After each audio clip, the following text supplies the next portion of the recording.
Hai semuanya, selamat datang kembali di channel Rizly Koris dan selamat datang kembali di konten Detik Wibu yang seperti biasa kita akan membahas berbagai macam hal yang berkaitan dengan dunia perwibuan di Indonesia. Dan pada video gua kali ini gua akan mencoba membuat sesuatu yang baru di channel gua, yaitu gua akan membuat tier list anime musim ini ya, alias musim summer 2023 yang tayang pada periode bulan Juli sampai dengan bulan September. Ya, jadi anime ongoing pada musim ini sudah mulai pada tamat dan ada beberapa anime yang gue ikutin. Dan di sini gue akan membuat tier listnya cuy, dari yang terbaik menurut gue sampai yang terkurang asik menurut gue gitu cuy. Nah, anime ini udah pada tayang dan ini adalah beberapa anime yang gue ikutin ya. Ada banyak sebenarnya, bukan beberapa ya, ada banyak. Dan gue akan mencoba membuat tier listnya dari urutan gue banget, bagus, biasa aja, layak ditonton, dan kurang asik. Ya, jadi semua tier list ini adalah pendapat pribadi gue. Jadi kalau kalian ada yang berbeda pendapat dengan gue, itu ya memang nggak apa-apa, karena memang anime itu selera masing-masing. Dan ini gue udah membuat beberapa tier list yang sesuai selera gue cuy, dan nggak ada jelek ya. Sekali lagi gue kasih tahu kalau gue nggak pernah menganggap kalau anime itu jelek cuy, karena setiap anime itu punya penikmatnya masing-masing dan semua anime itu punya ciri khasnya masing-masing dan punya karya gitu. Jadi kita nggak bisa menghina sebuah karya orang gitu cuy. Selama itu adalah sebuah karya dan masih bisa dinikmati dari beberapa orang, itu nggak bisa dibilang jelek cuy. Dan jadi patokan gue kurang asik sampai dengan gue banget gitu cuy, nggak ada yang jelek ya. Oke, kita ke anime yang pertama, yaitu Ayakashi Triangle. Ayakashi Triangle ini menurut gue biasa aja ya, karena dari segi ceritanya memang ada jalur ceritanya tuh berjalan dengan bagus sesuai dengan tujuan awalnya. Dan tapi memang anime ini tuh banyak ecinya cuy. Si cowok ini, tokoh utamanya itu berubah menjadi cewek,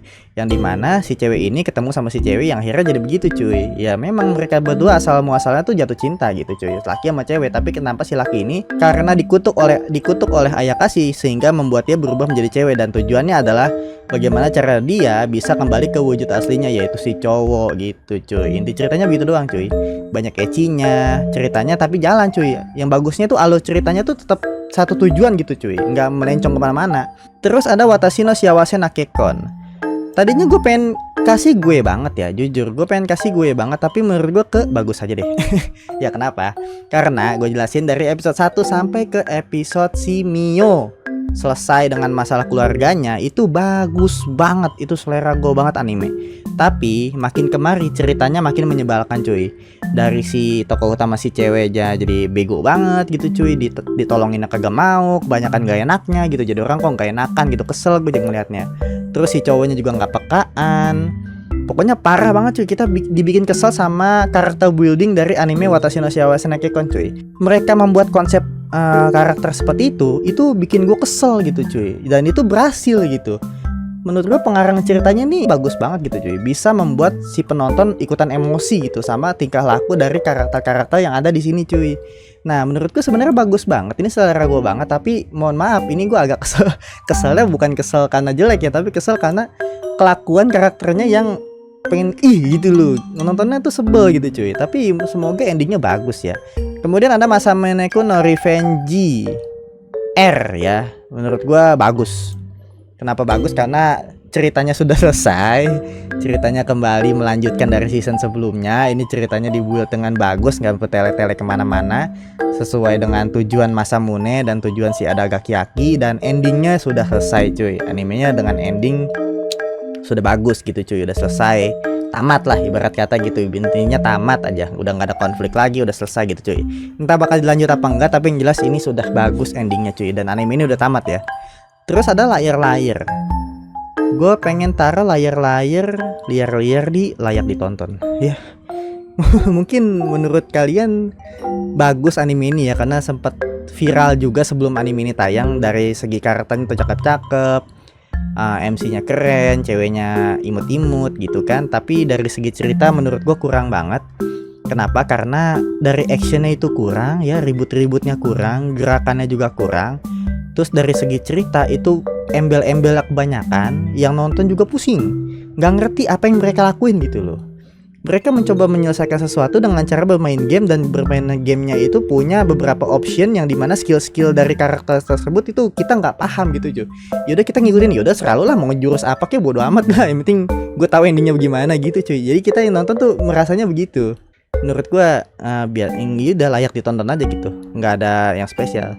Lanjut ke Genjitsu Yusa. Genjitsu no Yohane di biasa aja. Ya biasa aja, kenapa? Karena gue pikir bakal berhubungan dengan joget-joget Love Live ya, seperti animenya dia, yaitu Love Live Aquars School Idol apalah gitu, gue lupa judulnya, pokoknya yang seriesnya Aquars. Ada si Yohane, Ichika, bla bla bla gitulah, pokoknya generasi keduanya. Gue pikir bakal banyak joget-jogetnya sih, tapi ternyata malah menjadi anime fantasi cuy. Nah buat kalian yang kan nonton Love Live, menurut gue bisa aja nonton Genjitsu no Yohane ini, karena memang ceritanya sangat tidak berhubungan dengan Love Live ya. Ini lebih ke fantasi, menyelesaikan masalah si Yohane yang pemalu dan kebanyakan mikir gitu cuy, yang selalu pesimis dari setiap tingkah laku atau keinginan yang pengen dia lakuin cuy. Nah ini menurut gua makna kehidupannya tuh bagaimana cara kita bisa optimis dalam menjalani hidup cuy.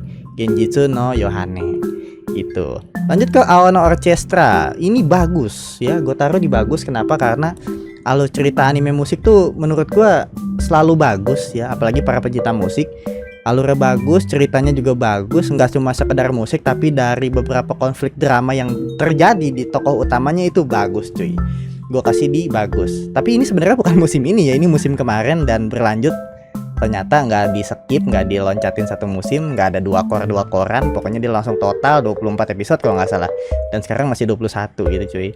Lanjut ke Yume Miru Danshi. Gue taruh di bagus ya. Gue taruh di bagus ya. Untuk pecinta romance, menurut gue anime ini udah cukup bagus untuk ditonton ya. Tidak mengecewakan juga, karakternya cakep-cakep, nggak ada yang jelek. Cowoknya juga oke lah, nggak bikin kesel juga, nggak ada yang bikin kita emosi nonton ini. Cuma pengen melihat bagaimana cara si tokoh utama menikmati masa sekolahnya dengan konflik percintaan yang dia lalui gitu cuy. Itu doang. Lanjut ke Higeki na Genkyo, kalau nggak salah judulnya itu. Nah ini gue taruh di bagus lagi. Ya rata-rata bagus sih. Kenapa? Memang ceritanya juga bagus, walaupun action di anime ini kurang banget. Dari main pedang-pedangnya kurang, gerakannya kurang, efek-efek skillnya kurang. Tapi dari segi pembuatan ceritanya itu lumayan menarik ya. Bagaimana cara dia mencegah agar dirinya tidak menjadi jahat ketika sudah menjadi ratu di masa depan nanti. Itu inti ceritanya cuy. Karena ini anime isekai, dia terlempar dan dia sadar kalau dia adalah seorang villain atau seorang penjahat yang akan menghancurkan kerajaannya. Dan dia berencana untuk memperbaiki dirinya supaya dia tidak menjadi jahat sesuai dengan apa yang dia tahu dari sebelum dia terlempar ke isekainya gitu cuy. Lanjut ke ada Eiyu Kyoshitsu. Ini pahlawan pensiunan. Pahlawan pensiunan gue taruh di biasa aja. Dari inti ceritanya adalah ini seorang pahlawan yang sudah sangat hebat gitu. Terus dia menyamar alias nggak pengen lah dianggap pahlawan lagi, sehingga dia menyamar menjadi murid biasa di sekolahnya cuy. Dia ingin menikmati atau dia ingin belajar bagaimana cara bersosialisasi dengan manusia-manusia biasa gitu cuy. Intinya gitu. Terus ada Jidohan Baiki. Biasa aja ya, ini bener fokus komedi doang. Gue pikir bakal fokus ke bagian bagaimana cara dia mengembalikan tubuhnya supaya tidak menjadi mesin minuman otomatis cuy. Ternyata ya sampai episode 11 ini, kalau nggak salah 10 atau 11 gue lupa ya, nggak ada tujuannya itu. Tujuannya menghilang sama sekali dari tujuan awal. Dari episode awal tuh sudah dibilang kalau si Lamis ini dia bertujuan untuk menuju ke temannya yang seorang profesor supaya si ini nih mesin pembuat mesin otomatisnya ini kembali ke wujud manusianya sebelum dia terlempar ke isekai cuy. Tapi malah menjadi petualangan yang menurut gua kurang bagus sih. Dia petualangan yang nggak jelas, ngerjain misinya juga nggak jelas, random banget gitu intinya. Ya, makanya gue taruh di biasa aja. Lanjut Okashina Tensei. Okashina Tensei gue taruh di sebenarnya ini isekai juga ya, sama lah kayak Higeki na Genkyo. Tujuannya ada, yaitu dia mencoba membuat kerajaan manisan ya. Ya dia pengen ketika dia terlempar ke isekai itu yang dimana makanannya rasanya hambar semua, dengan pengetahuan yang dia bawa dari dunia sebelumnya, dia pengen mencoba membuat manisan kayak permen gula atau permen apel, pokoknya jajanan-jajanan lah yang bisa dinikmati oleh masyarakat di sana, di desanya gitu cuy. Tapi malah dia terjerumus ke dalam konflik negara yang dipimpin oleh bapaknya. Akhirnya dia jadi perang sini perang sono gitu cuy. Yang tujuannya sebenarnya malah menghilang ya, pengen bikin desanya penuh dengan manisan. Lanjut ke Nanatsu no Maken ga Shihaisuru. Gua taruh di layak ditonton ya. dari segi cerita menurut gue bagus, inti ceritanya bagus. Dia menyembunyikan kekuatan aslinya untuk balas dendam. Tapi sampai episode sekarang, kalau nggak salah episode 10, 11 itu hilang. Hilang. Tokoh utamanya tuh tujuannya cuma satu, yaitu balas dendam sama orang-orang yang dulu menyiksa ibunya. Tapi sekarang malah mereka berkumpul di suatu sekolah, anak-anak sekolahan sihir gitu. Mereka berkumpul dan konflik yang datang tuh random gitu cuy. Jadi tujuan asli si tokoh utamanya itu malah nggak ada gitu. Andai kata dia tetap fokus ke cerita balas dendamnya, si tokoh utamanya balas dendam mencari orang, siapa sih ini orang yang dulu nyiksa ibu gua gitu kan. Ini ceritanya bakal bagus cuy, tapi sayangnya tidak diceritakan. Malah ke konflik-konflik lain yang menyebabkan dia dan teman-temannya masuk ke dalam hal yang berbahaya dan selesai dengan masalah yang dia lalui gitu cuy. Lanjut, Uchino Kaisa. Ini gue taruh di gue banget. Ya, bukan soal ecchinya, bukan soal kecilnya. Kecil ya. Bukan soal kecilnya, tapi memang anime ini gue banget ya. Gue paling suka anime romance atau komedi atau slice of life atau apapun lah yang ceritanya di perkantoran cuy.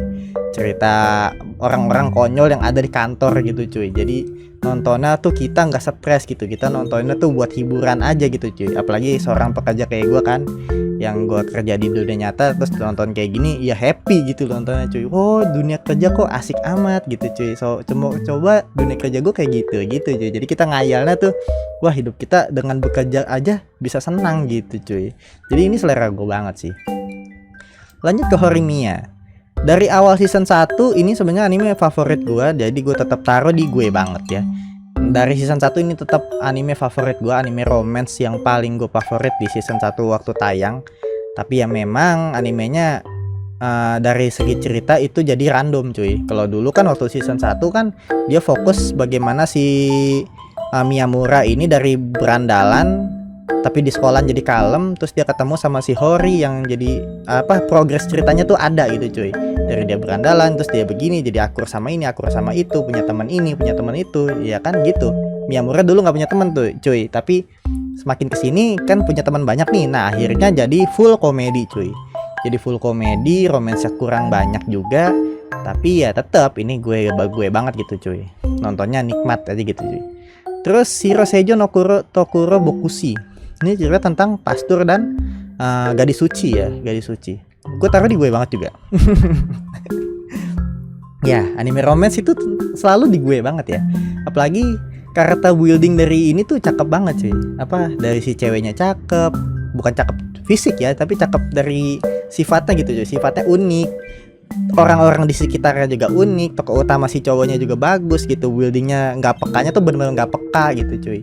Nah dari romance menurutku bukan kurang sih, romance-nya emang dikit, tapi ceritanya itu ya walaupun agak random tapi tetap maju gitu ke depan, nggak benar-benar random parah cuy. Kalau ini kan Jido Hanbaigi kan random parah cuy. Kalau ini nggak cuy, masih fokus ke bagian dia yang sebagai pastur dan bersama dengan cewek suci itu cuy, gadis suci. Apa sih sebenarnya Seijo sama lah gitu. Kalau bahasa Jepangnya gue nggak tahu bahasa Indonesia apa. Pokoknya bahasa Jepangnya Seijo sama. Terus ada level 1 Dakedo, unique skill. Gue tahu di layak ditonton. Kurang sih kalau kata gue. Kayak ini lu punya skill nih, tapi level 1, tapi kuat banget gitu. Maksudnya apa gitu? Kalau mau level 1 aja. Terus level 1-nya ya biasa aja gitu. Tapi ini level 1 unik, yang menyebabkan dia menjadi super power gitu. Sama aja bukan level 1 itu namanya.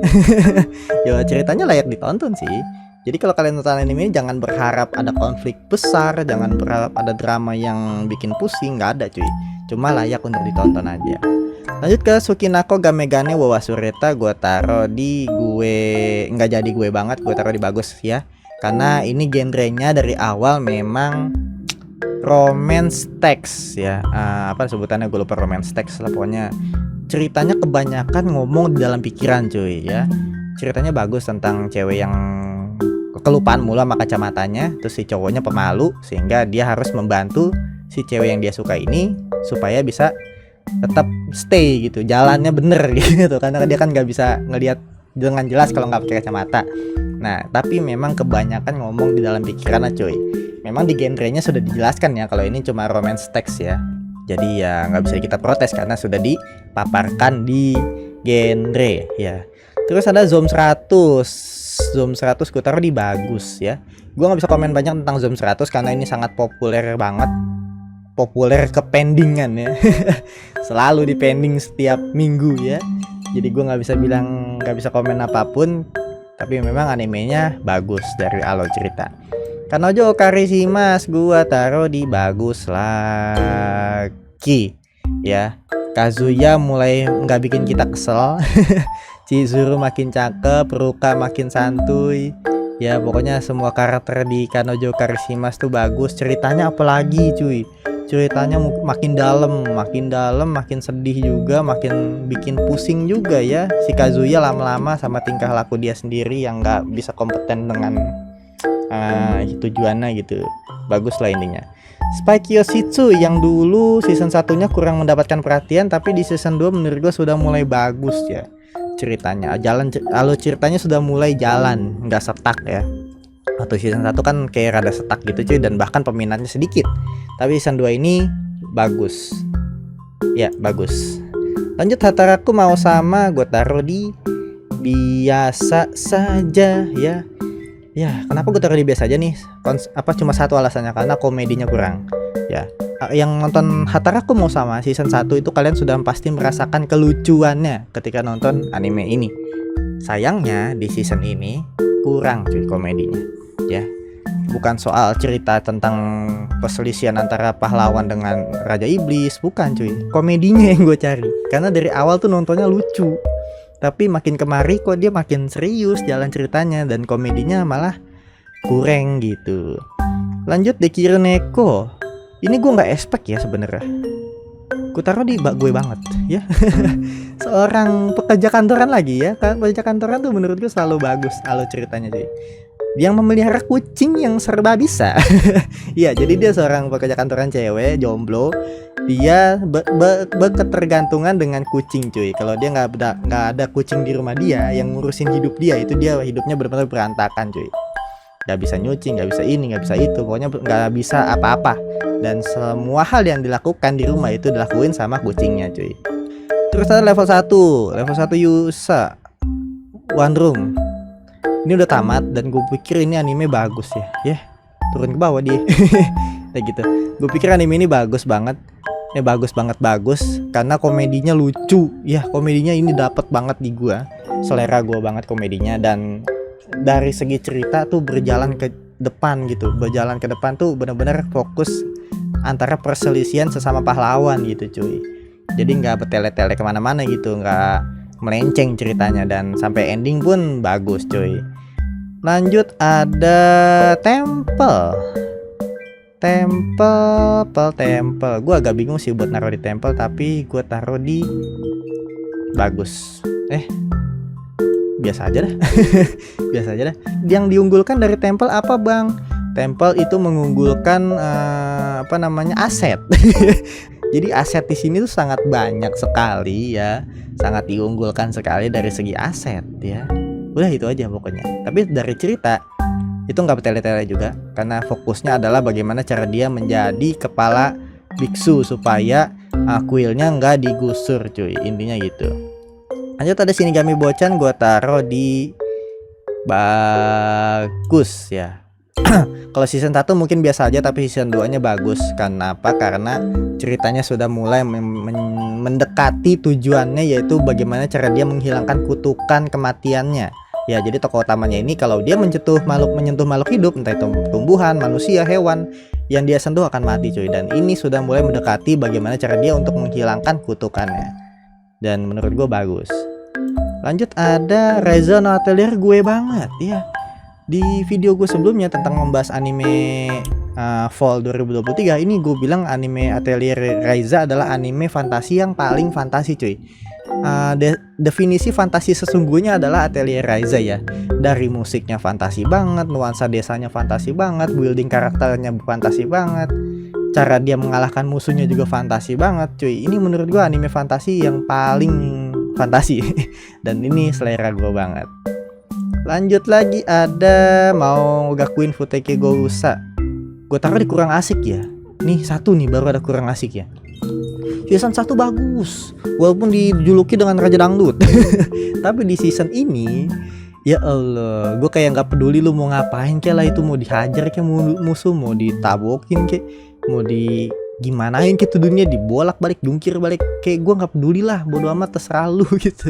Yang penting gue nonton aja udah. Gue nonton juga sambil main HP kadang-kadang, kayak nengok dikit, oh gitu, oh ya udah kalah ya, oh udah kalah, ya gitu doang cuy. Kayak walaupun ada beberapa orang yang bilang ya ini bagus loh, kenapa? Karena cara dia menyelesaikan masalah tuh bukan dari kekuatan dia doang, tapi bagaimana cara dia menyelesaikannya. Dia kembali ke masa lalu buat memperbaiki semuanya supaya di masa depan nanti menjadi stabil lagi cuy. Itu inti ceritanya begitu. Banyak orang yang bilang gitu, bagusnya di situ. Tapi tetap gue kurang asik sih, karena setiap ribut ceramah males gitu. Lanjut ada ini apa judulnya, gue lupa ya. Ini judulnya Salaryman lah, Seiya Musou Salaryman. Gue taruh di biasa aja. Ya, menurut gue inti ceritanya nggak ada, dia cuma latihan tapi nggak kuat, tapi kuat sih. Latihan terus latihan, dia pindah ke sini latihan lagi, dia pindah ke sini latihan lagi. Jadi nggak berjalan cuy, tujuan dia tuh nggak berjalan. Gue bahkan nggak tahu tujuan dia apa gitu. Tokoh utamanya ini cuma terlempar ke isekai ya, terus dia dapat kekuatan penyembuh, dan di sana penyembuh itu adalah seseorang yang dibutuhkan tapi dimusuhin juga, karena setiap penyembuh itu ketika dia menyembuhkan orang, dia pasti meminta bayaran yang sangat tinggi dan membuat si orang yang pasiennya ini nggak bisa bayar, sehingga pasien ini malah dijual sebagai budak cuy, karena dia nggak bisa bayar biaya pengobatan cuy.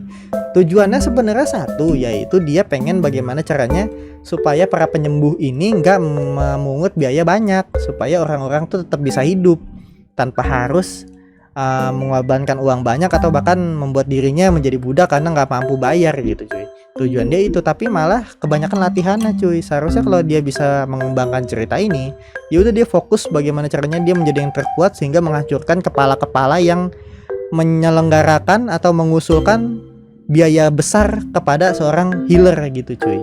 Tapi sayangnya malah nggak ditampilkan sekali gitu cuy, malah menghilang.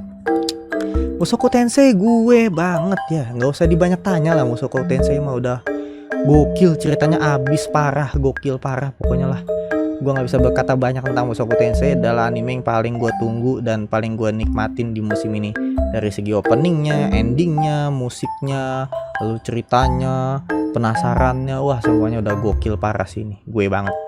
Lanjut ada Sugar Apple Fairy Tail, gue taruh di bagus ya. Untuk anime shoujo menurut gue ini sangat bagus, tentang konflik antara peri dengan manusia gitu cuy. Karena perbudakan di sana tuh peri dijadikan budak, dan bagaimana cara si tokoh utamanya ini bikin pemikiran orang tuh berbeda gitu, supaya orang-orang tuh nggak ngejadiin para peri ini sebagai budak gitu cuy. Nah yang terakhir ada apa ini judulnya, gue lupa. Jitsu wa Psycho Desta.